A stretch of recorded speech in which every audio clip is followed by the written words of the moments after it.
안녕하세요. 첼리팜 스토리입니다. 정말 오래간만에 밤에 이렇게 인사드리네요.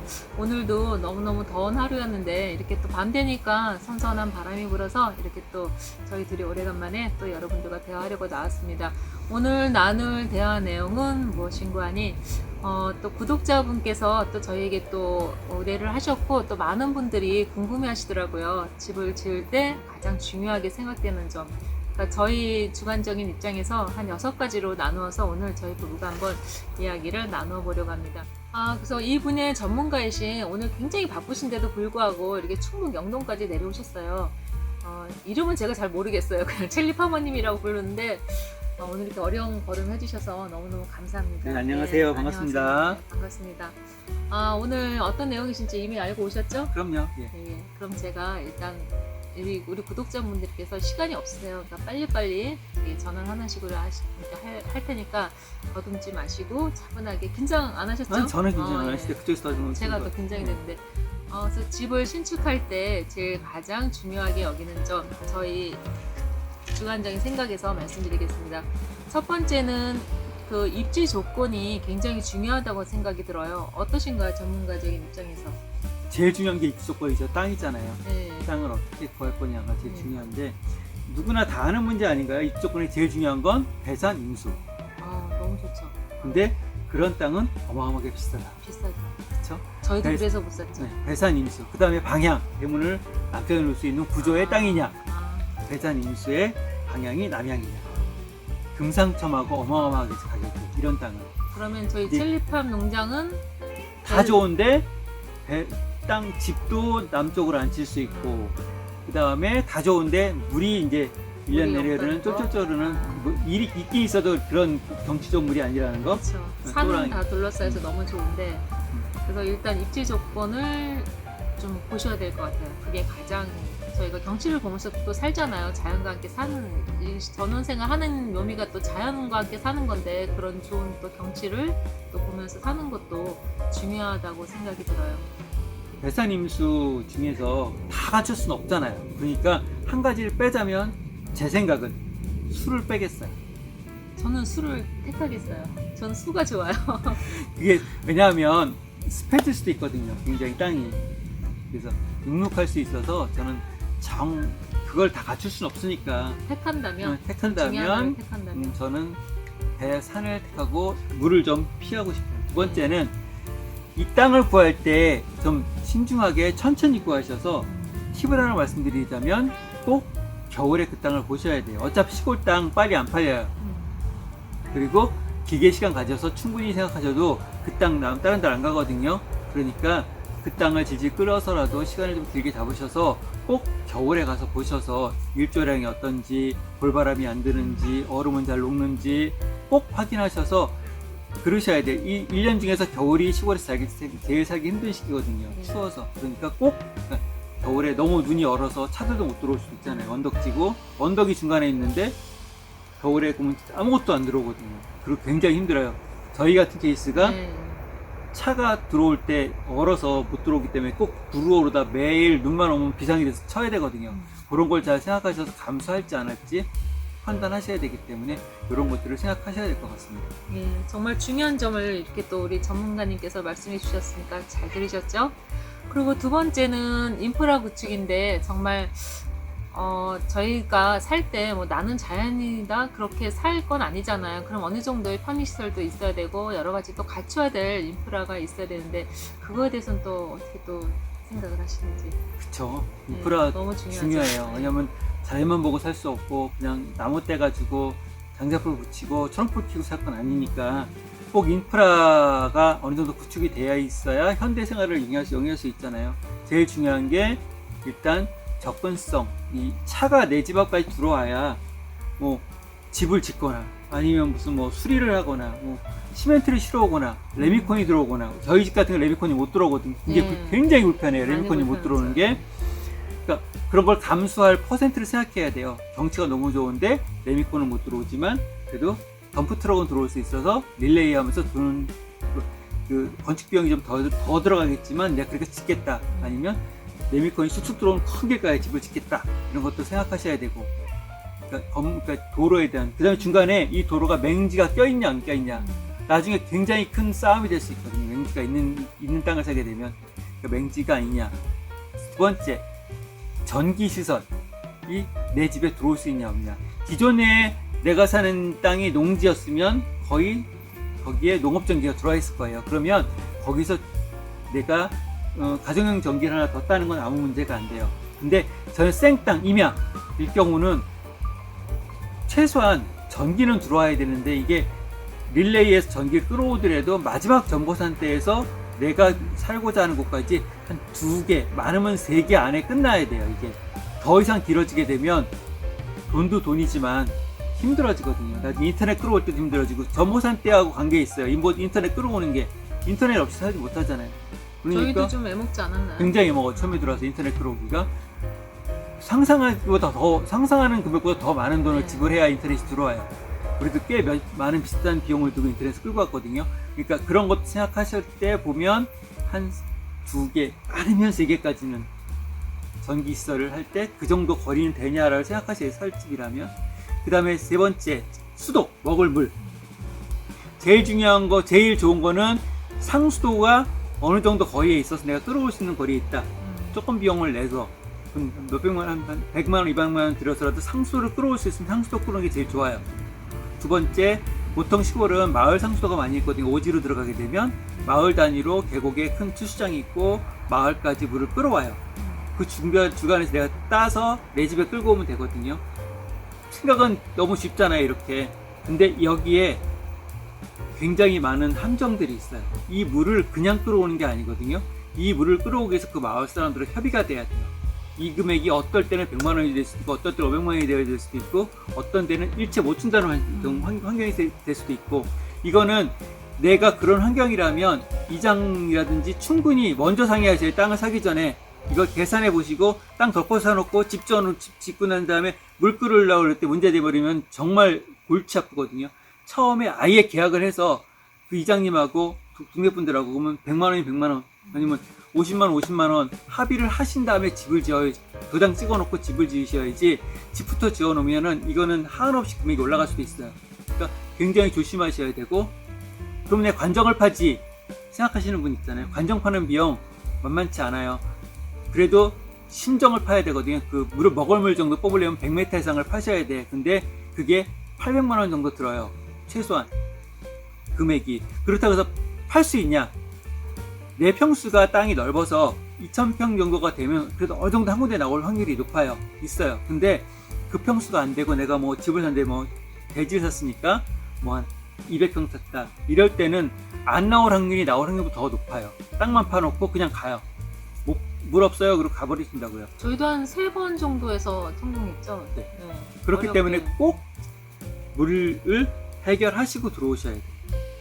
그런 인프라 정도는 최소한 생각하셔야지 닭국 집을 지으시면 안 됩니다. 일단 전문가적인 입장에서 이렇게 구구절절 다 얘기를 해주셨는데, 진짜 지금 얘기하신 것처럼 마을 사람들의 동의하에 또 그 융화도 잘 되어야 되고, 무조건 집부터 짓는 것보다는 다 전후 사정을 미리미리 다 파악을 하신 다음에 그 물 문제든 전기 문제든 그런 거 먼저 이렇게 알아보시는 게 훨씬 나중에 문제가 좀 없을 것 같아요. 그리고 또 저희가 생각하는 세 번째는 또 주위 환경이 또 많이 좌우되죠. 중요하기도 하고, 주위에 또 마을 간의 또 거리도 있고, 여러 가지 또 주변 환경이 어떤지에 대해서도 그것도 여러분들 꼭 염두에 두시면 좋겠어요. 어떠신가요? 그렇죠. 저희 같은 경우는 제일 처음에 살던 데는 너무 마을하고 마을 입구에 살았잖아요. 그러니까 좀 불편하더라고요. 너무 이제 이렇게 도시 사람들은 약간 좀 폐쇄된 데 살다가 그런 되게 높은 데 버리니까. 그것도 이제 조금 그것도 의견이 좀 갈리는 그쵸? 것 같아요. 의견이 그러니까 저희 의견을 얘기하는 거예요. 저희 생각이요. 저희는 근데 한번 마을 한가운데 살아봤기 때문에 2년 동안 살아서 그 다음에는 이제 우리가 토지를 구입하거나 집을 만들 때는 마을 사람들하고 조금은 떨어진 곳에서 살아야 되겠다는 결론을 내렸어요. 2년 살면서. 그러니까 그만치 불편한 점도 있었지만 또 장점도 분명히 있어요. 또 이렇게 이웃하고 근접해 있으니까 어려운 일도 함께 할 수 있고 어느 정도의 장점도 있는데, 저희가 어찌됐건 이 땅을 구입하게 된 이유 중에 하나가 조금 동떨어지자, 좀 자유롭게 살고 싶다는 생각을 하게 된 것 같아요, 저희 부부가. 은둔형이라 저희가. 그래서 지금 만족하고 있어요, 네. 그거에 대해서. 그러니까 그 자기 성향을 따라서 그렇게 좀 마을하고 안에 살지 마을 밖에 살지를 먼저 그 환경을 생각하셔야 되고, 두 번째 전원주택이라고 처음에 접근하시는 분들은 내가 좀 외로울 것도 같고 내가 혼자 사는 게 두려울 것도 같고 하지만, 실상 전원주택 들어가 보시면 여러분들의 듣는 이야기가, 도시에서는 아파트에 사시면 옆집하고 1년 동안 대화 한 번도 안 하셔도 사실 수 있어요.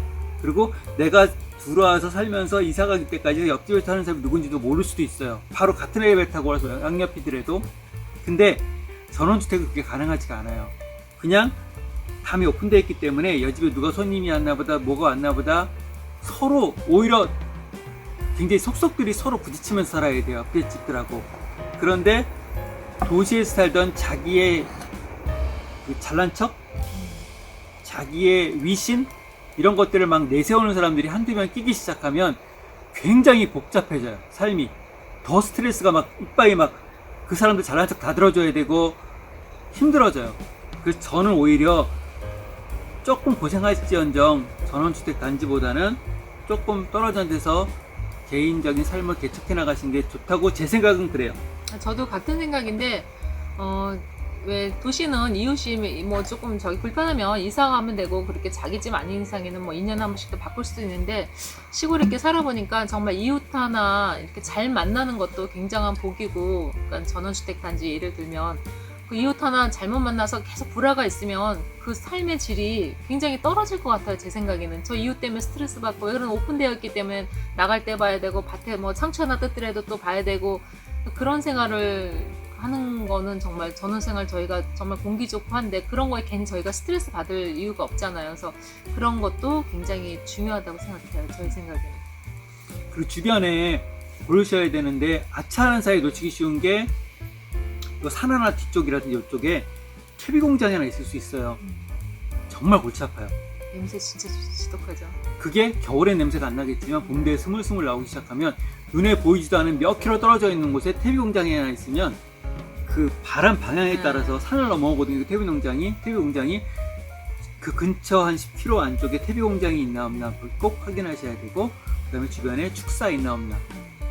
축사 있으면 파리는 그냥 항상 달고 사셔야 그런 되기 거는 때문에. 이제 보실 것 같아요. 축사 정도는 워낙 큰 규모니까. 그런 건 거는. 좀 그냥 대수롭지 않게 겨울에 보셔가지고 멀리 있어도 냄새도 안 나냐고 생각하지 마세요. 그건 여름 되면은 다 날라오거든요. 축사, 그다음에 주변에 퇴비 공장이나 이런 냄새가 날 수 있는 시설이 있는지 없는지 꼭 확인하셔야 돼요. 특히 겨울을 잘 봐야 되고, 여름에도 신경 써야 될 부분 냄새에 대해서 신경을 한번 써서 보셔야 돼요. 이제 세 번째까지 했죠. 네 번째는 평수에 대해서 말씀드릴 건데, 평수는 물론 개인차가 있겠죠. 또 식구가 많을 수도 있고 아니면 뭐 이렇게 개인차가 있는데, 어느 정도의 평수가 과연 적합한 전원생활, 규촌생활에 적합한지, 그거에 대해서 우리 또 땅하면 또 우리 첼리파머님이시죠. 전문가님의 또 의견을 한번 또 들어보겠습니다.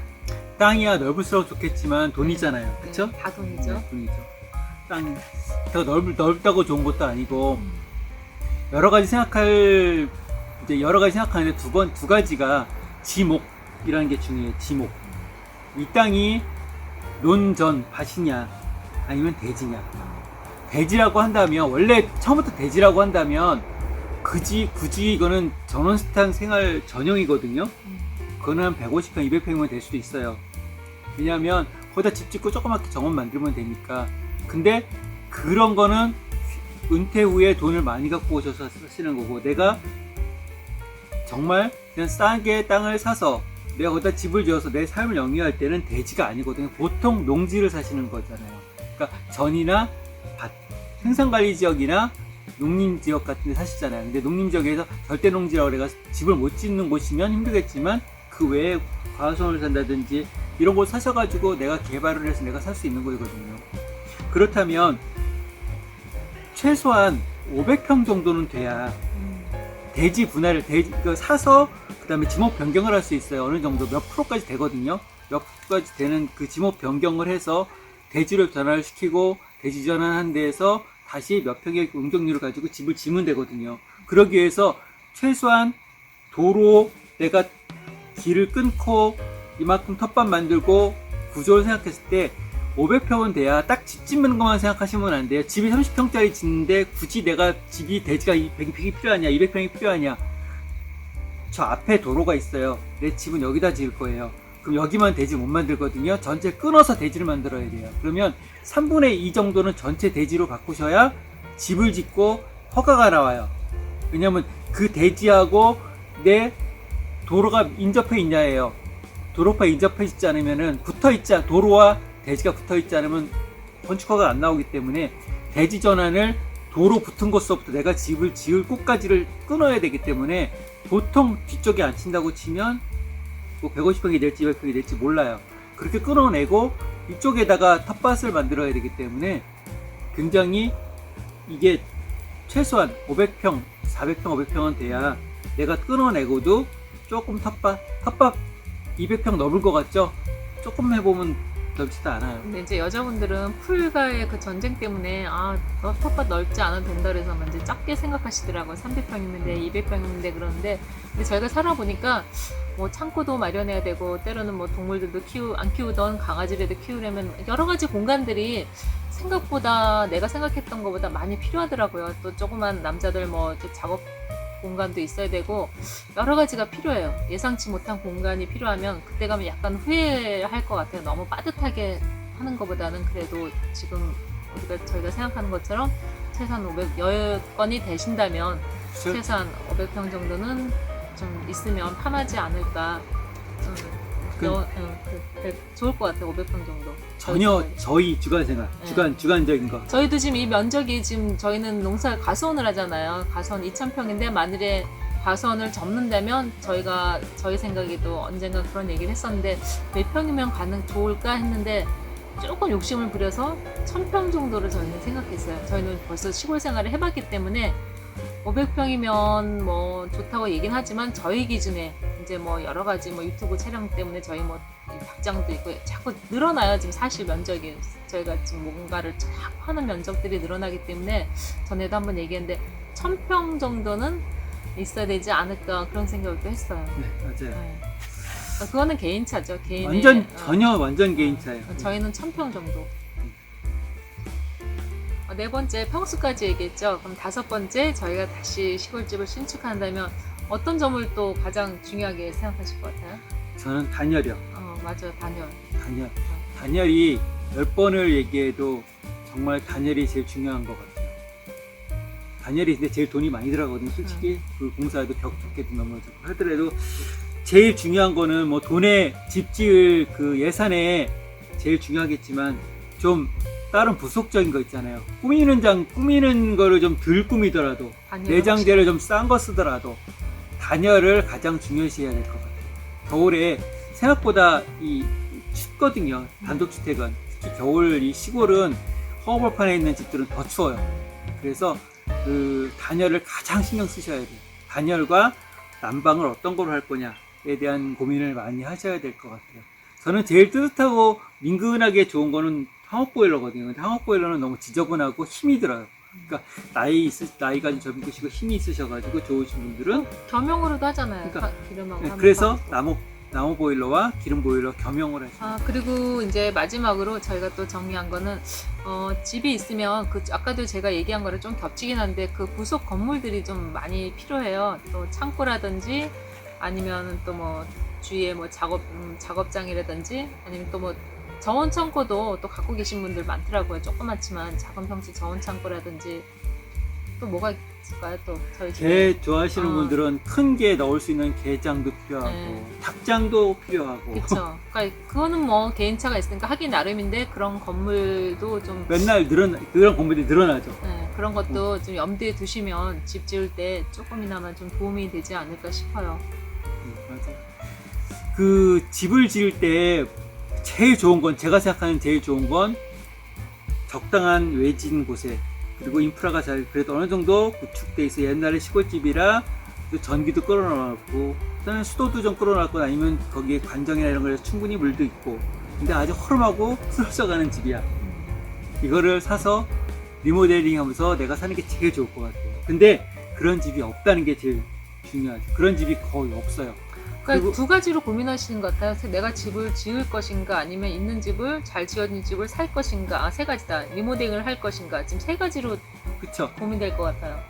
세 가지. 그 시골집을 리모델링 하는데 두 가지잖아요. 첫 번째는 거의 다 한 8, 90% 이상은 기존의 마을 한가운데 있거나 마을 언저리에 있는 시골집, 빈집을 사거나 아니면 그냥 어느 정도 살 수 있는 집을 싸게 사서 리모델링을 한다. 근데 저는 XXX 3번 마을 한가운데 들어가서 사는 거잖아요. 케이스가. 그러면 좀 떨어지고 외진 곳에 화전민이 살들 같이 외진 곳에 정말 집이 한 채 있었는데 그 집이 빈집이거나 아니면 파는 집이다. 조그맣게 허름한 집이 있다.